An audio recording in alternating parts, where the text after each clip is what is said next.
ദൈവമേ നന്മ ചെയ്ത് പേറുവാങ്ങേണ്ട ഒരു അനുഭവം ഈ പിതാവിന്റെ ജീവിതത്തിൽ ഉണ്ടായല്ലോ എന്ന് പലപ്പോഴും പല സ്ഥലങ്ങളിൽ ചെല്ലുമ്പോൾ എന്നെ ആശ്വസിപ്പിക്കാൻ എന്റെ ജീവന ഭീഷണി ഉണ്ടാക്കി, എന്നെ സൈബറിടങ്ങളിൽ വലിച്ചു കയറാൻ എറിഞ്ഞു കൊടുത്തു.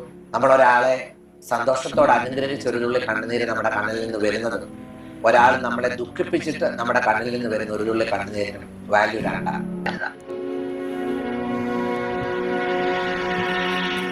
ഈ രേണുസുതി എന്ന് പറഞ്ഞ സ്ത്രീ നിമിത്തം ഞാനും എന്റെ മാതാവും എന്റെ സഹോദരിയും കുറെ സംസ്കാരങ്ങളായിട്ട് എന്നെ കൊല ചെയ്യുവാൻ വേണ്ടി ഇവിടെ 2-3 പ്രാവശ്യം വണ്ടിയിൽ ഇവിടെ ആള് വന്നു. രാത്രിയും പകലുമായിട്ട് അസമയത്ത് ഇവിടെ പരിചയമില്ലാത്തൊരു വാഹനം ഇറങ്ങിയ ശേഷം എന്റെ വാതിൽ കൊണ്ട് നിർത്തിയിട്ട് പറഞ്ഞു ഞങ്ങൾ കണ്ടോളാം.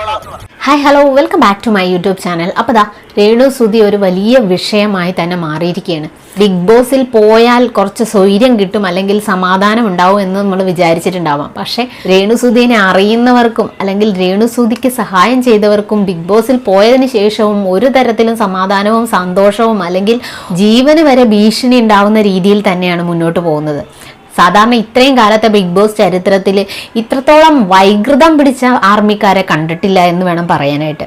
കാരണം കുറച്ചെങ്കിലും മാന്യതയുള്ള ഇല്ലെങ്കിൽ ചെയ്യുന്ന കാര്യത്തിൽ എന്തെങ്കിലും ഒരു ബോധ്യമുള്ള രീതിയിലുള്ള ആർമികളെയാണ് നമ്മൾ ഇത്രയും കാലം കണ്ടിട്ടുള്ളത്. എന്തായാലും ഈ രേണുസുതിയുടെ ആർമി എന്ന് പറഞ്ഞ് ഇറങ്ങിയിരിക്കുന്ന കുറേ പേരുണ്ട്.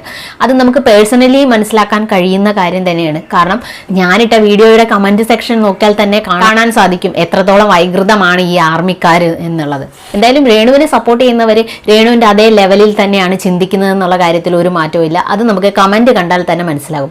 എന്തായാലും ഈ ബിഷപ്പിന്റെ ഒരവസ്ഥ തന്നെയാണ് ഇപ്പോൾ എല്ലാവരും ശ്രദ്ധിച്ചുകൊണ്ടിരിക്കുന്നത്. കാരണം ബിഷപ്പ് ഇവർക്ക് കുറച്ച് സ്ഥലം കൊടുത്തു എന്നുള്ള ഒരു നല്ല കാര്യം മാത്രമേ ചെയ്തിട്ടുള്ളൂ. എന്നാൽ അദ്ദേഹത്തിന് ജീവന് വരെ ഭീഷണി ഉണ്ടാവുന്ന രീതിയിലാണ് ഈ ആർമിക്കാർ മുന്നോട്ട് വന്നിട്ടുള്ളത്. എന്തായാലും ബിഗ് ബോസ് എന്ന് പറയുന്ന ഒരു ഷോ എങ്ങനെയാണ് ഇങ്ങനെയുള്ള കണ്ടസ്റ്റന്റിനെയൊക്കെ തെരഞ്ഞെടുക്കുന്നതെന്ന് തന്നെയാണ് ഞാൻ ചിന്തിച്ചത്. എന്തായാലും ബിഷപ്പിന്റെ ജീവന് ഭീഷണിയാണ് എന്ന് ബിഷപ്പ് തന്നെ മുന്നോട്ട് വന്ന് പറയുന്നുണ്ട്. അദ്ദേഹത്തിന്റെ കണ്ണീരിന് ഇവരെന്തായാലും മറുപടി പറഞ്ഞേ കഴിയൂ. എന്തായാലും രേഷ്മയും അതുപോലെ തന്നെ തങ്കച്ചനും ഒക്കെ എന്താണ് ചെയ്യുന്നതെന്ന് ഇപ്പൊ സോഷ്യൽ മീഡിയയിലുള്ള എല്ലാവർക്കും അറിയാവുന്ന കാര്യം തന്നെയാണ്. കുറച്ച് ബിഗ് ബോസ് കാണുന്ന അല്ലെങ്കിൽ കുറച്ച് വീട്ടമ്മമാർ മാത്രമാണ് അവരുടെ ഷോയിലുള്ള ആക്ടിങ് കണ്ടിട്ട് വീണു പോയിട്ടുള്ളത്. എന്തായാലും അവർ നല്ല രീതിയിൽ കളിച്ച് ആ കപ്പ് മേടിക്കുന്നതിലൊന്നും ആർക്കും ഒരു വിരോധവുമില്ല.